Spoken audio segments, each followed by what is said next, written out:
ایک دن میں کرتا تھا. اور ابے کے منہ میں بسم اللہ بہت تھا, بسم اللہ بہت.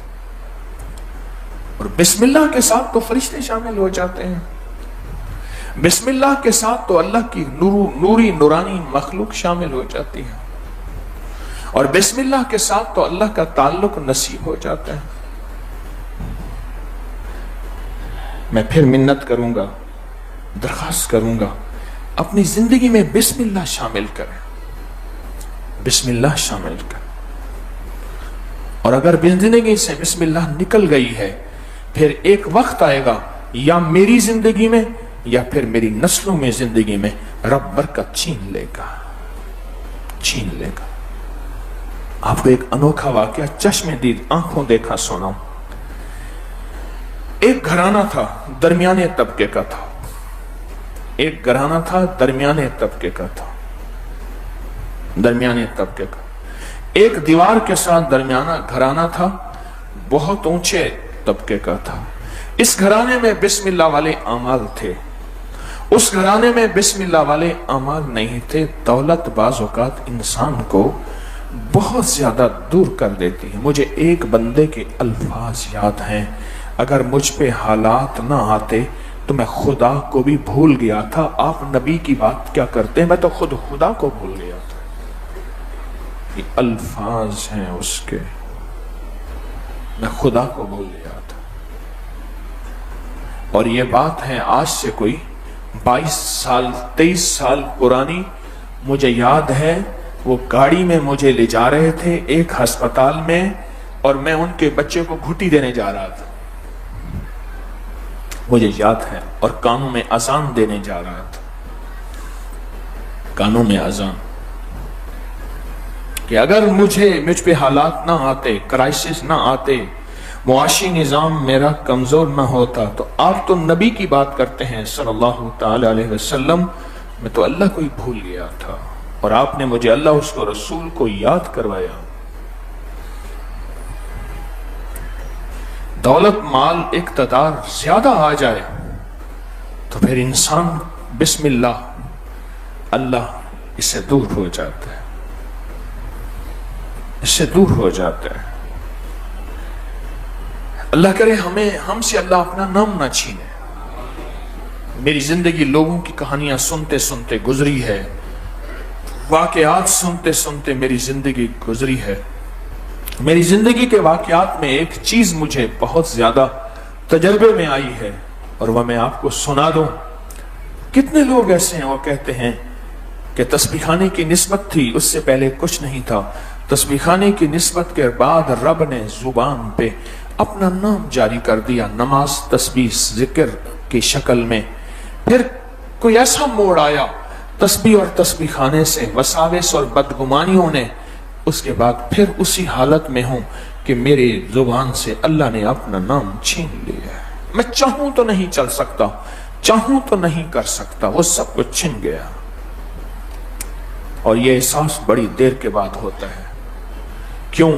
پہلے نام چھنتا ہے, پھر لذت چھنتی ہے, پھر زندگی میں حالات اور پریشانیاں گھیر لیتے ہیں, گھیر لیتے ہیں.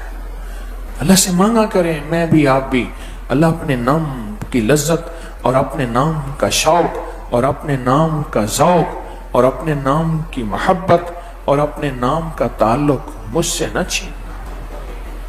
اللہ مجھ سے نام نہ چھیننا.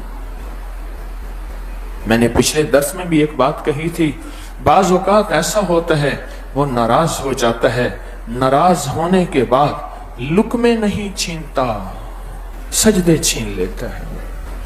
بڑا مال, بہت دولت, بہت سواریاں, بہت گاڑیاں, بہت کچھ ہوتا ہے, پر سجدے چھن جاتے ہیں. لقمے نہیں چھنتے, سجدے چھن جاتے ہیں. اللہ پاک اپنا نام چھین لیتا ہے, اپنے نام کی لذتیں, اپنے نام کا تکرار چھین لیتا ہے.